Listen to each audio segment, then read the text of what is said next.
नमस्कार दोस्तों।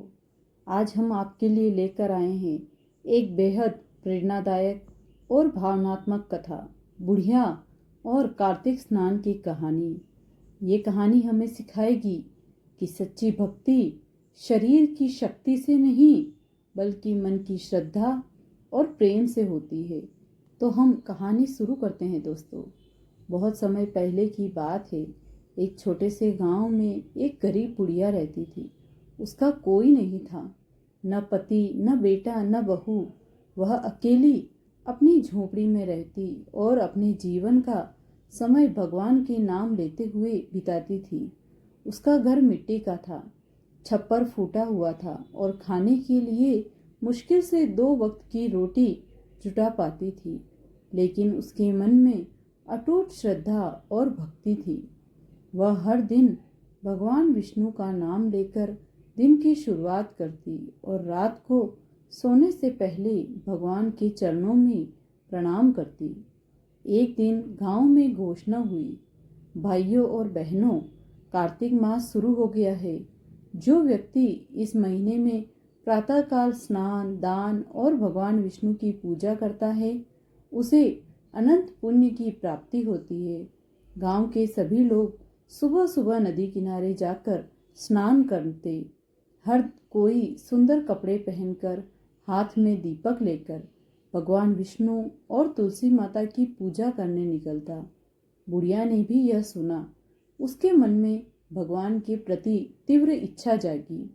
हे प्रभु, अगर आप सबके हैं तो मेरे भी होंगे। मुझे भी कार्तिक स्नान करना चाहिए। परंतु वह बुढ़िया बहुत बूढ़ी थी। उसके पैर कांपते थे, शरीर कमजोर था और नदी गांव से बहुत दूर थी। फिर भी उसने मन में ठान लिया, मैं भी कार्तिक स्नान करूंगी, चाहे मेरे शरीर में जान रहे या न रहे। वह सुबह सुबह अंधेरे में उठती, ठंडी हवा में कांपते हुए तुलसी माता के आगे दीपक जलाती और पास के छोटे से तालाब तक जाती। वहां जाकर भगवान का नाम लेकर स्नान करती। गोविंद, माधव, केशव, नारायण। ठंड में उसका शरीर कांप जाता, पर उसके चेहरे पर अपार शांति रहती। एक दिन गांव के कुछ लोग उसे देख हंसने लगे। अरे बुढ़िया, तेरे जैसे कमजोर शरीर से क्या होगा कार्तिक स्नान का? तेरे पुण्य से भगवान प्रसन्न नहीं होंगे। बुढ़िया मुस्कुरा कर बोली, भगवान शरीर नहीं देखते बेटा, वे तो मन की भावना देखते हैं। मैं तन से नहीं, मन से स्नान करती हूँ। गांव वाले हंसकर चले गए, लेकिन भगवान विष्णु यह सब देख रहे थे। वे बुढ़िया की श्रद्धा से बहुत प्रसन्न हुए। एक दिन बुढ़िया हमेशा की तरह सुबह स्नान करने गई।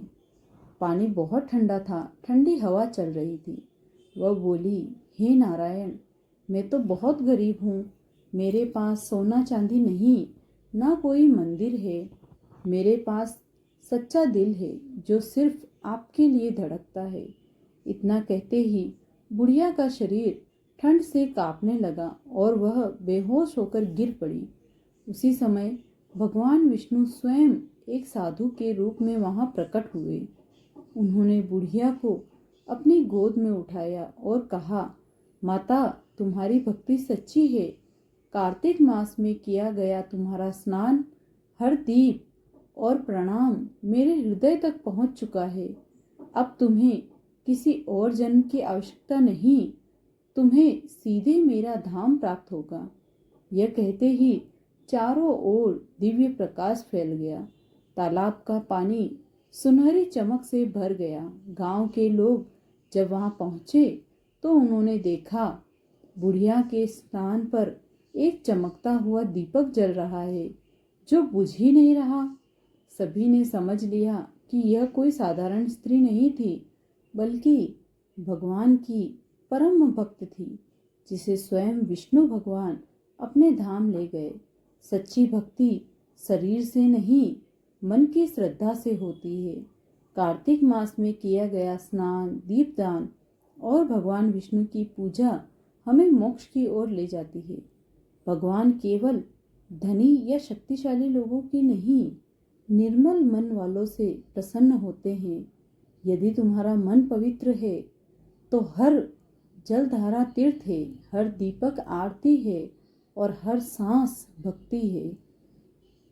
कार्तिकेय स्नान दानम च यह श्रद्धया करोति वे विष्णु लोकम स गच्छेत न पुनर्जन्म विद्यते।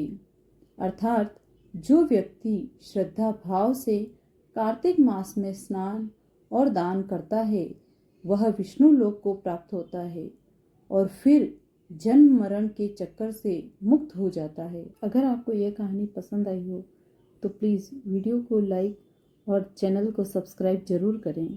Thank you.